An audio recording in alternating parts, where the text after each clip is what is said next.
சங்கர ஜெய ஜெயசங்கர நம்மாத்து பெரியவா channel subscribe பண்ணுங்க.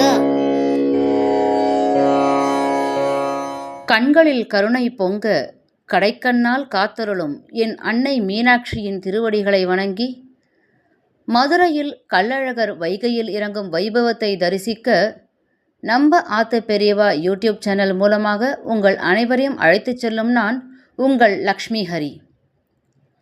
மதுரை சித்திரை திருவிழா, கள்ளழகர் வைகையில் இறங்கும் மர்மம், மண்டுக முனிவரின் சாப விமோசன ரகசியம். இந்த பதிவில் இது பற்றி அனைத்தும் தெரிந்து கொள்ளப் போகிறோம். தமிழகத்தின் ஆன்மீக இதயம் என்று சொல்லப்படும் மதுரை, அங்கு ஆண்டுதோறும் நடைபெறும் சித்திரை திருவிழா. இது வெறும் திருவிழா அல்ல, இது புராணம், உயிருடன் நடக்கும் தருணம். அந்த விழாவின் உச்ச நிகழ்வு கள்ளழகர் வைகை ஆற்றில் இறங்கும் அதிசயம். ஆனால் அவர் ஏன் ஆற்றில் இறங்குகிறார்? அதற்கு பின்னால் இருக்கும் ரகசியம்தான் என்ன? கள்ளழகர் வருகையின் உண்மையான காரணம் தெரியுமா? பொதுவாக மதுரையில் நடைபெறும் மீனாட்சி சுந்தரேஸ்வரர் திருக்கல்யாணத்தை காண அழகர் வருகிறார் என்று நம்பப்படுகிறது. ஆனால் அது புராணம் சொல்லும் உண்மை. அது மட்டுமல்ல, மண்டூக முனிவருக்கு சாப விமோசனம் அளிக்கவே கள்ளழகர் வருகிறார். மண்டுக முனிவரின் வரலாறு என்ன? தொடர்ந்து தெரிந்து கொள்வோம். அழகர் மலையின் உச்சியில் எப்போதும் வற்றாத புனித நீர் உள்ளது. அது நூபுர கங்கை. அங்கு ஒரு நாள் சுதபஸ் என்ற முனிவர் நீரில் மூழ்கி மந்திர ஜபத்தில் ஆழ்ந்திருந்தார். அவர் முழு மனதுடன் இறைவனை தியானித்து கொண்டிருந்தார். அந்த நேரத்தில் அங்கே வந்தார் துர்வாச முனிவர். அவர் மட்டுமல்ல, அவரது சீடர்கள் புடைசூழ வருகை தந்தார். அவர் வந்ததை சுதபஸ் முனிவர் கவனிக்கவில்லை. நேரம் கடந்து பூஜையை முடித்த பின்னரே துர்வாசரை வரவேற்றார். துர்வாச முனிவரின் கோபம் அகிலம் அறிந்தது. அதனால் கோபம் கொண்ட துர்வாச முனிவர் சுதபஸ் முனிவரை சாபம் கொடுத்தார். மரியாதை தெரியாதவனே, நீ மண்டூகமாக, அதாவது தவளையாக மாறி வாழ்வ கடவாய் என்று சாபமளித்தார். ஒரே க்ஷண நேரத்தில் சுதபஸ் முனிவர் தவளையாக மாறினார். பாவ நிவர்த்திக்காக விண்ணப்பம் செய்தார். தன் தவறை உணர்ந்த முனிவர் கண்ணீர் மல்க மன்றாடினார். நான் இறைவனின் தியானத்தில் இருந்ததால் உங்களை கவனிக்காமல் விட்டுவிட்டேன். அடியேனின் தவறுதான் அது. எனக்கு சாப விமோசனம் கொடுங்கள் என்று மன்றாடினார். அப்போது துர்வாசர் கருணை கொண்டு, வைகை ஆற்றில் வேதவதி எனும் தலத்தில் தவம் செய். சித்திரை மாத பௌர்ணமி நாளில் அழகர் மலையிலிருந்து பெருமாள் வருவார்.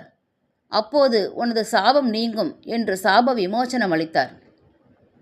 அந்த வார்த்தையை நம்பி மண்டூகமாக மாறிய முனிவர் வைகை ஆற்றில் தவம் மேற்கொண்டார்.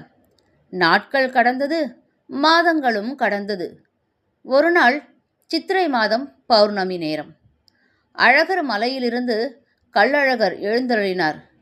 கண்டாங்கி பட்டாடை அணிந்து தங்க வாகனத்தில் எழுந்து மதுரை நோக்கி வந்தார். வைகை ஆற்றை அடைந்ததும் நீரில் இறங்கினார்.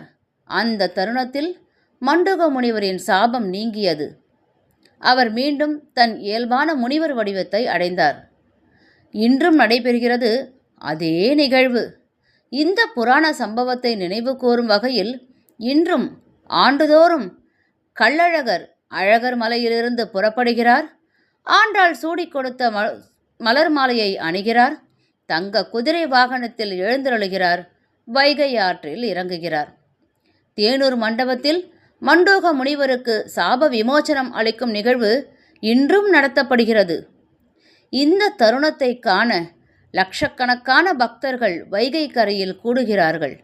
அந்த காட்சி மனிதர்களின் திரள் மட்டுமல்ல, பக்தியின் பெருங்கடல். இந்த நிகழ்வுக்கு பிறகு மாலை நேரத்தில் தசாவதார நிகழ்ச்சி நடைபெறும். இது இறைவன் உலகிற்கு எடுத்த பல்வேறு அவதாரங்களை நினைவூட்டும் ஆன்மீக நிகழ்ச்சி. இது கள்ளழகர் வைகையில் இறங்குவது ஒரு திருவிழா மட்டுமல்ல, பக்தி, பொறுமை, நம்பிக்கை இவை அனைத்துக்கும் கிடைக்கும் பரிசு அது. மண்டூக முனிவர் போல் நாமும் நம்பிக்கையுடனும் பக்தியுடனும் பொறுமையாக இருந்தால் நம் வாழ்க்கையில் சாப விமோசனம் நிச்சயம் ஒரு நாள் நடைபெறும். கள்ளழகர் ஆற்றில் இறங்கும் வைபவத்தின் புராண கதையை தெரிந்து கொண்ட கையோடு நம்ம ஆத்து பெரியவா யூடியூப் சேனலுடன் உங்கள் அனைவரையும் கள்ளழகர் வைபவத்திற்கு அழைத்துச் செல்வதில் பெருமிதம் கொள்கிறோம். ஓம் நமோ நாராயணாய நமக. ஹரஹர சங்கர ஜெய ஜெய சங்கர. ஸ்ரீ மகா பெரியவா சரணம்.